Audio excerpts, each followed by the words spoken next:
Have you noticed in the Philippines when there is a murder, especially when it involves foreigners, the PNP and other agencies come out saying they will solve it for sure and that this is an isolated incident.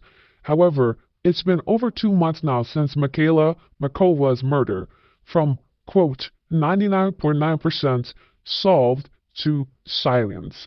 They said the case was, and I quote, 99.9% solved, and then 2 weeks later, they came out to say the forensic results found only her DNA and no one else.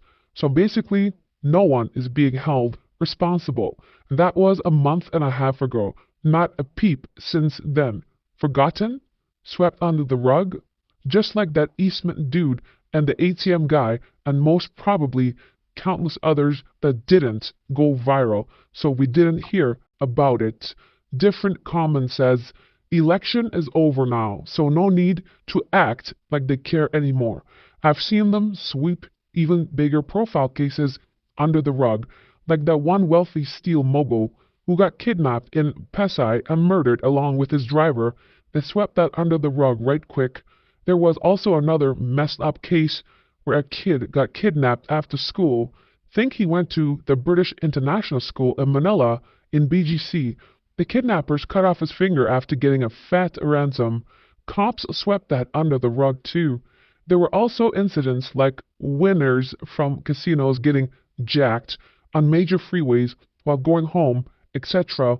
All very fishy and swept under the rug. You always have to operate under the assumption the law enforcement arm is just another mafia group in the Philippines. They are not there to protect the public from anything. The sad thing is a lot of Filipinos will make all sorts of excuses or justifications when stuff like this happens to foreigners without realizing these criminal law enforcement gangs also do the same thing to Filipinos.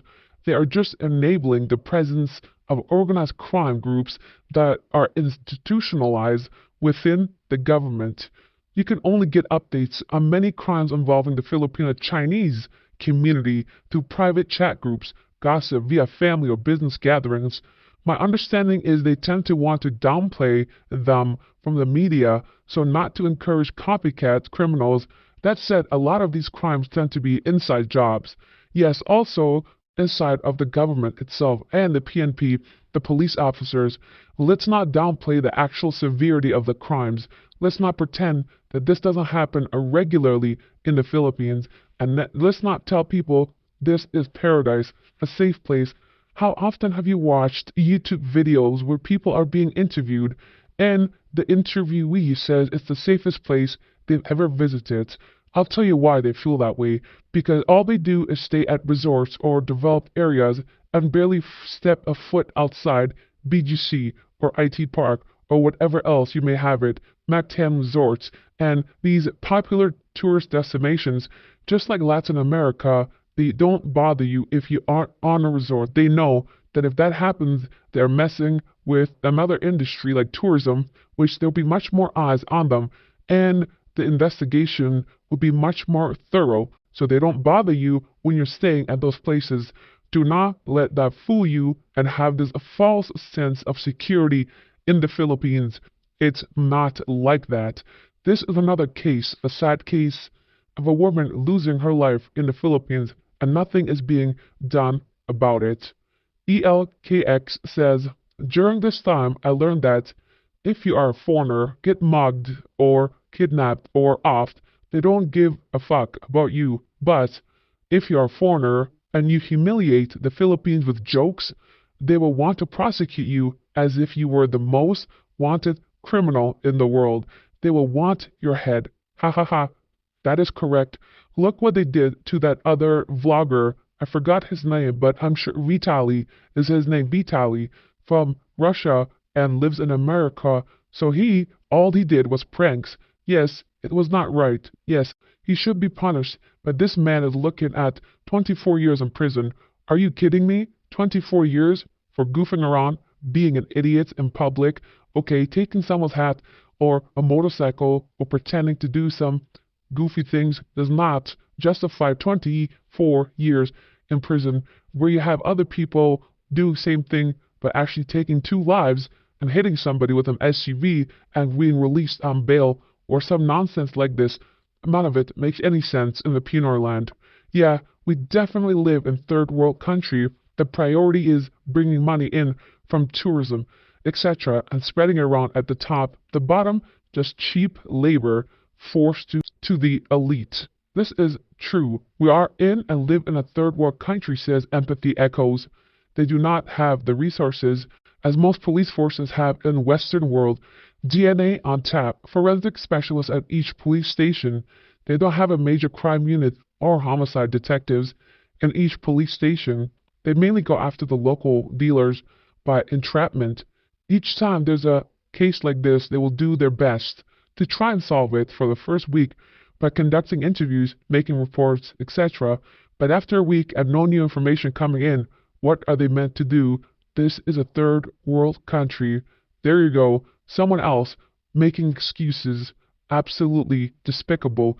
The truth is, they claim that crime is down, but I've seen so much crime on the rise in the past 5 or so years. It is ridiculous. Nobody seems to be safe. It does not matter your skin color. If you are a foreigner, you are a target. You must watch out for yourself, watch videos, learn how to protect yourself. Do not ever feel too comfortable in this country because it starts from the beginning, from the airport to your relationship, to the place you are staying, to the banking system, to the groceries. Every single step you have to watch out for yourself, your finances. Do not disclose too much information. Do not get too comfortable with any single person. Do not let them be around your passport or your expensive or anything of valuable. It makes no sense to me when I read some of these stories.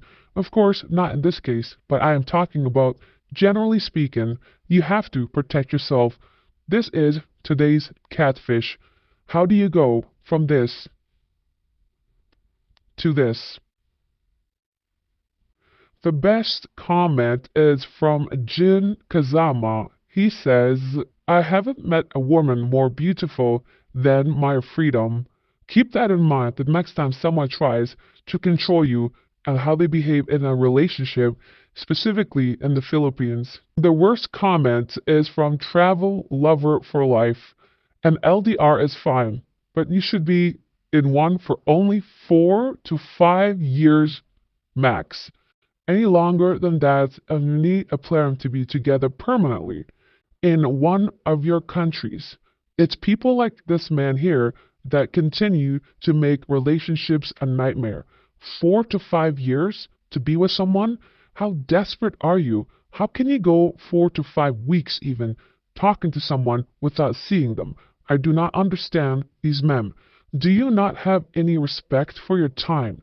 Do you not have any respect for yourself as a man who has physical needs?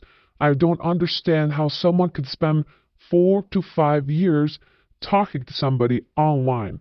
Absolutely worthless. Kenneth Edwards says 4 to 5 years? Might as well get an AI girl. Precisely. At this point, it's even better than a Filipina. Thanks for watching. God bless.